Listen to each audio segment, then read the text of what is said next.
আগামী 19 সেপ্টেম্বর থেকে শুরু হবে স্বাগতিক ভারতের বিপক্ষে বাংলাদেশের 2 ম্যাচের টেস্ট সিরিজ। সদ্য পাকিস্তানের মাটিতে টেস্ট সিরিজ জিতেছে টিম টাইগার্স। স্বাভাবিকভাবেই ভারতের মাটিতে এবার সিরিজ একপেশ হবে না বলে অনেকেই মনে করছেন। প্রথম টেস্টের ভেন্যু চেন্নাইয়ের পিচ সাধারণত স্পিনাররা সুবিধা পেয়ে থাকে। বাংলাদেশের স্পিন আক্রমণে তাইজুল ইসলাম, মেহেদী হাসান মিরাজ ও সাকিব আল হাসানের মতো অভিজ্ঞ স্পিনাররা রয়েছে।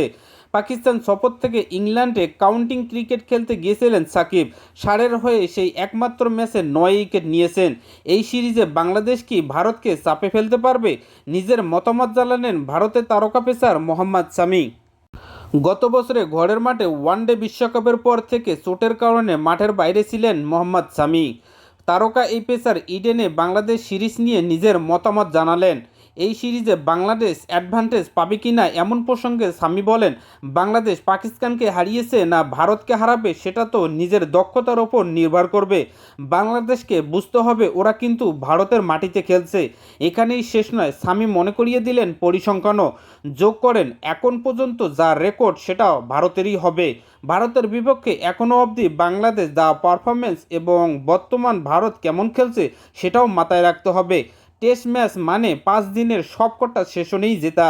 পরিসংখ্যান বলছে টেস্ট ক্রিকেটে বাংলাদেশ কখনো ভারতকে হারাতে পারেনি।